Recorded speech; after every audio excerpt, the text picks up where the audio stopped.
name is Colonel Gerald Tatzgern. I'm heading the department fighting against human smuggling, human trafficking, transporter, prostitution. I'm almost 30 years police officer, and since 16 years I'm heading this office for investigations against these criminal networks. Normally we had between 12 and 17,000 detections of so-called illegal migrants in Austria, and the years 2014-15 was a very big challenge. So it means that we had more than 40,000 detections in 2014, and then almost 100,000 in the year 2015, and in the year 2016 against more than 50,000 people, which means a big challenge for all the governments, authorities, and law enforcement. And at the same time, we could focus that it became more and more famous to work as human smuggler, to earn a lot, millions of criminal profit based on the business of these refugees, of these migrants in Austria. If you try to be smuggled from far away from Europe, I would say from Africa or from Afghanistan, Pakistan, you have to pay an average amount per person between 8,000 and 15,000 US dollars. Sometimes children paying less. So if you count 50,000, 100,000 person, and they have to pay 8, 10, 15,000 US dollars each, you can see just from the point of view of Austria, there are millions. The main challenges is that the routes to be smuggled are quite long. So we have to cooperate very efficient between the law enforcement agencies in the countries of origin, in the countries of transit, and in the countries of destination, which is always also Austria, which means it's not so easy to find the right partners.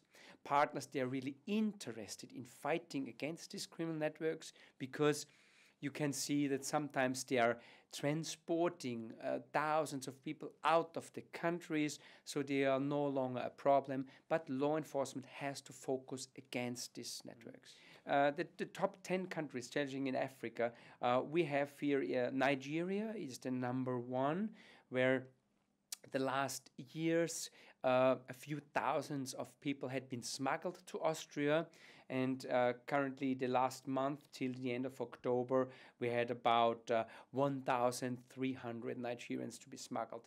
But if we talk about Somalia, we have about 500 to 600 a year, and last year we had to focus from migrants from Eritrea up to 800 in the year 2016, but the situation now in the year 2017, it was decreasing enormously. So we detected in the first 10 months 2017 about 150 persons from Eritrea. The top 10 countries what we detect in Austria is Syria, Afghanistan, Pakistan, Nigeria, Iraq, the Russian Federation, mostly Chechens, Iran, Somalia, the Ukraine, and there is a group of so-called unknown citizenships. So it is not really easy to find out in the first interview to find out which citizenship. Yeah.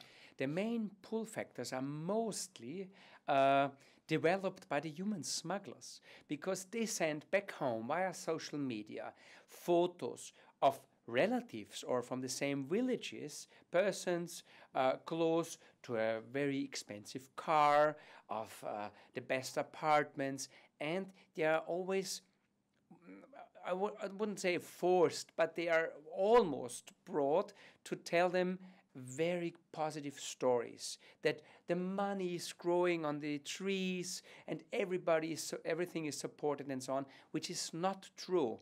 The smugglers, they want to keep their business, and if it's a win-win situation, because the people, the migrants, they try to leave the countries and to reach Middle Europe, Austria, because they think everything is supported, but it's not true.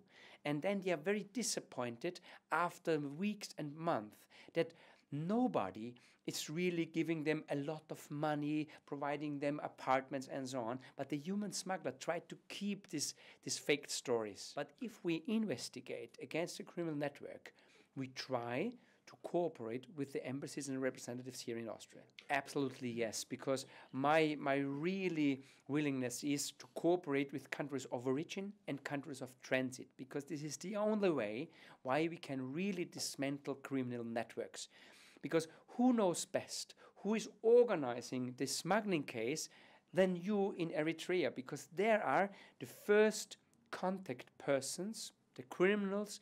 They ask for a lot of money to be smuggled and to smuggle the people to the countries of destination, and vice versa. The Eritrean authorities, they need the cooperation also with us, because here are the next criminals working on that smuggling case, and this is the only way we can dismantle them. This is a very difficult situation for them, because I compared always with an owner of a dog who is always injuring the dog and fighting against his own dog. The dog, abused and injured, is still has to rely on the owner of the dog. And it's the same like the migrants. They rely on the smugglers, although they are treated very in a bad situation. And they promise everything they can do, but then they are disappointed. But they keep them just in a way, in a more or less a kind of positive way, that, okay, yes, it will be better. I promise you, you have to wait, you have to work for me. And if they complain because they have already paid thousands of US dollars or euros, they said, okay, yes, it was not enough because my partner is asking for some more money and an end. But after a month, they realize, and they're starting realizing that this is not true what they are told them.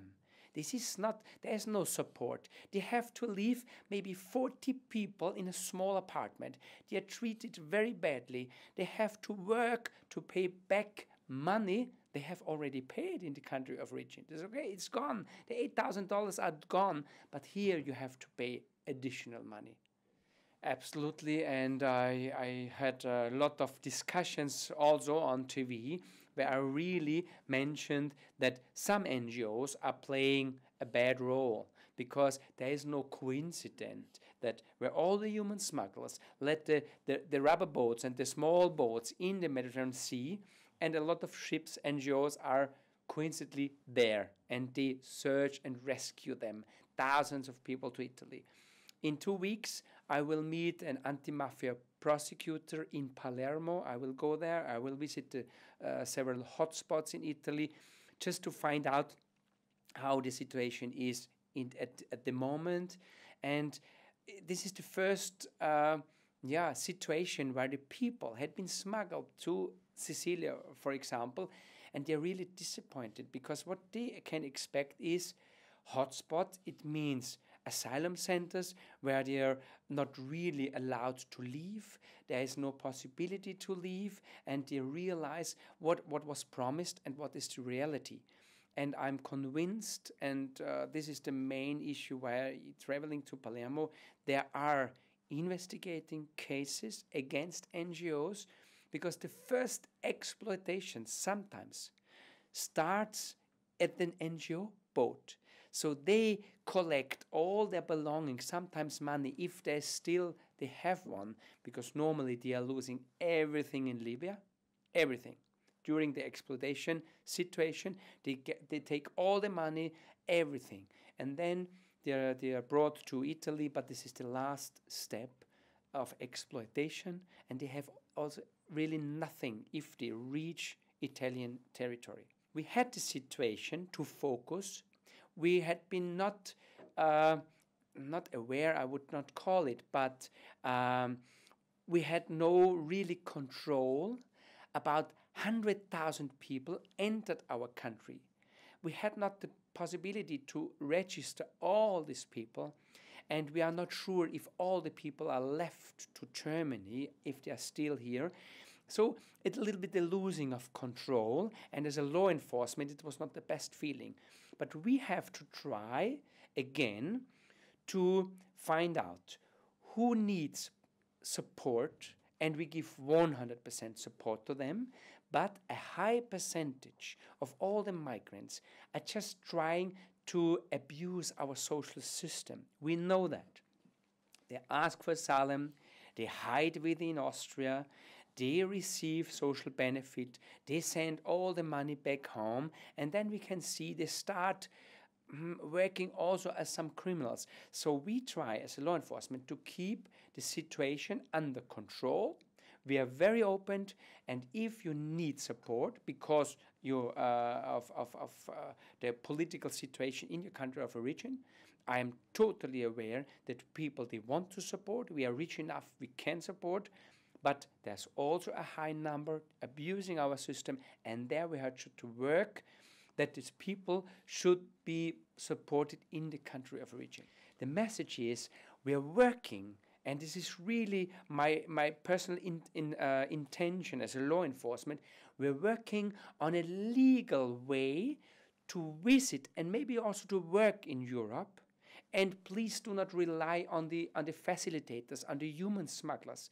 They are liars. The only thing they want to do is to make criminal profit because of the migrants.